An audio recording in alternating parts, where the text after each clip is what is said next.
Vegas, Nevada. Foreclosure City.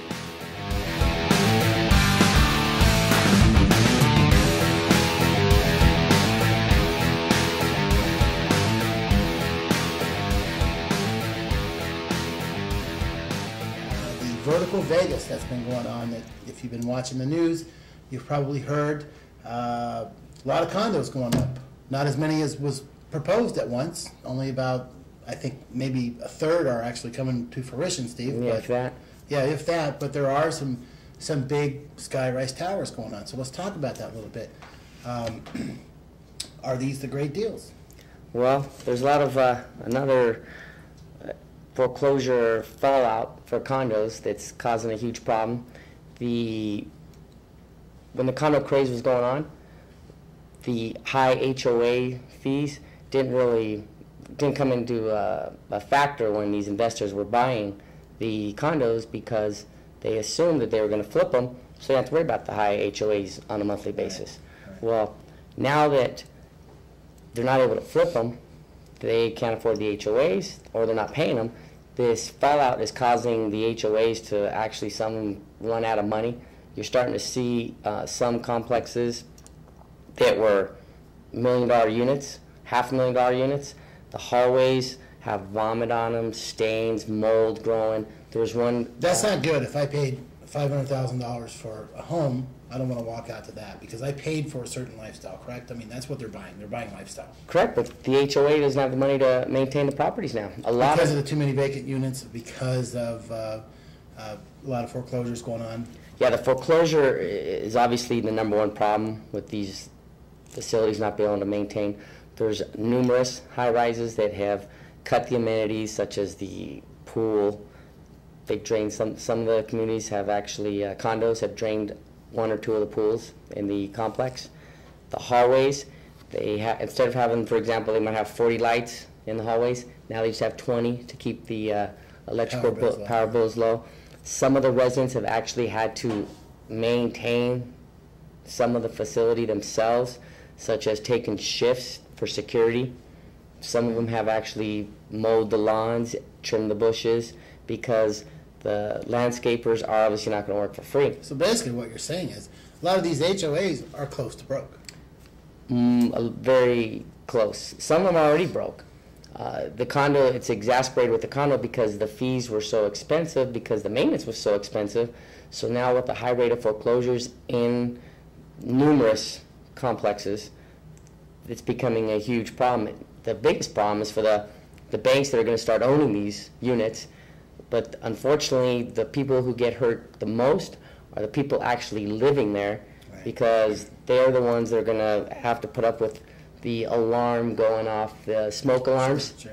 In the vacant units, the smoke alarms are going off because the power's off. I mean, that gets annoying after a while. And it's no secret that a lot of these were bought as investment properties. I mean, you're talking Las Vegas Strip properties, downtown Las Vegas properties, and who would have thought, hey, Right, and investors aren't going to want it. Nobody wants to purchase a $1 million property or any kind of investment with a huge unknown. So if you're going to buy a property and the HOA is currently $800, which is common for a couple of the complexes that are the high-rise in Vegas, if the current HOA is $800, well, to maintain what it's currently going on, it's obviously going to go up a lot higher. So people don't want to take that risk of what it could go to. It could go to 15, it could go to 2,000, or they could say, well, we need a lump sum from, let's say there's 30 people. They'll get an assessment. Right. Because what it takes is, if it's $800 a month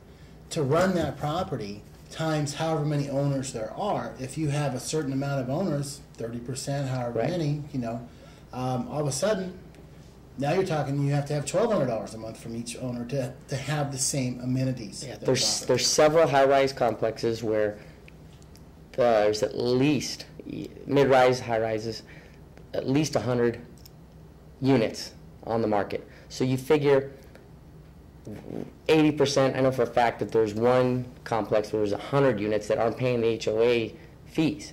Right. So it's about $80,000 a month that they're not receiving that they expected.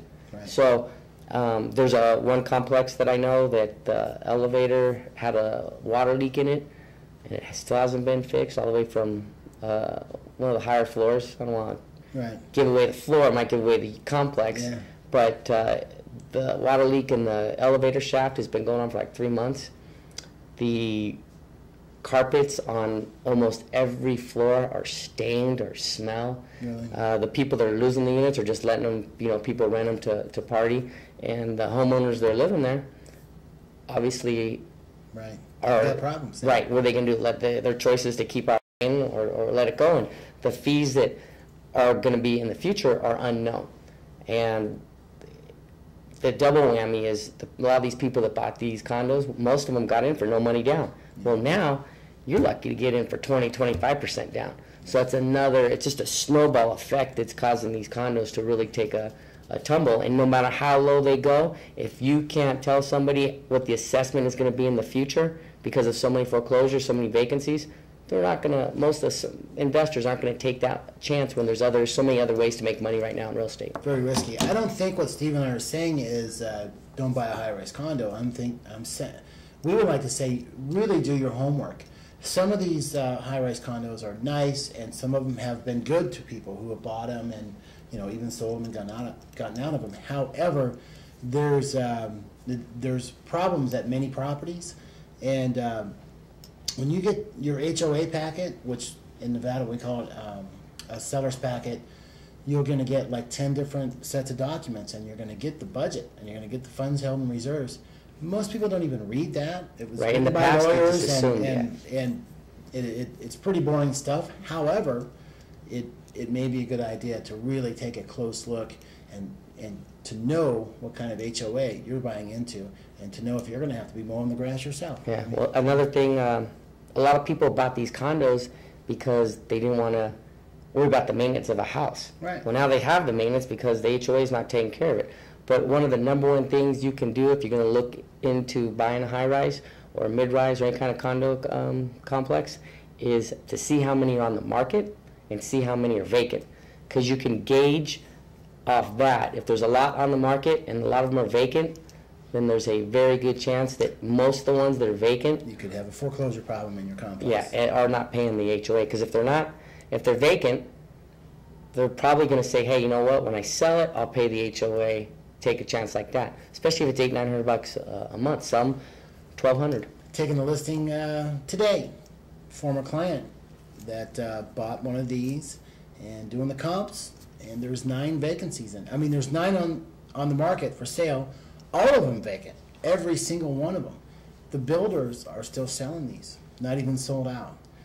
So my advice to him is it's probably a good time to get out now. Yeah, because it's a good indication that there's going to be a problem. These are only 9, not 100, 140. Not that big.